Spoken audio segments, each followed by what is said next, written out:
Governor ప్రసంగంతో ప్రారంభమైన Telangana budget సమావేశాలు ప్రజలే కేంద్రంగా పరిపాలన సాగిస్తున్నామన్న జిష్ణుదేవ్ వర్మ.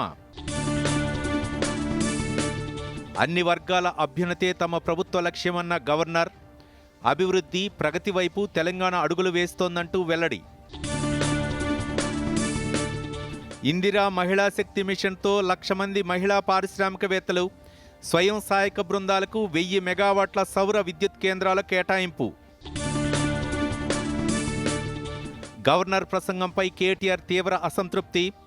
సాగునీటి సంక్షోభం, రైతు ఆత్మహత్యలపై ప్రస్తావన లేదని విమర్శ. అక్రమ మైనింగ్ను ఉపేక్షించేదే లేదన్న కేంద్ర మంత్రి కిషన్ రెడ్డి. జార్ఖండ్ ప్రభుత్వ తీరుపై లోక్సభలో విమర్శలు. మారిషస్లో కొనసాగుతున్న ప్రధాని మోదీ పర్యటన.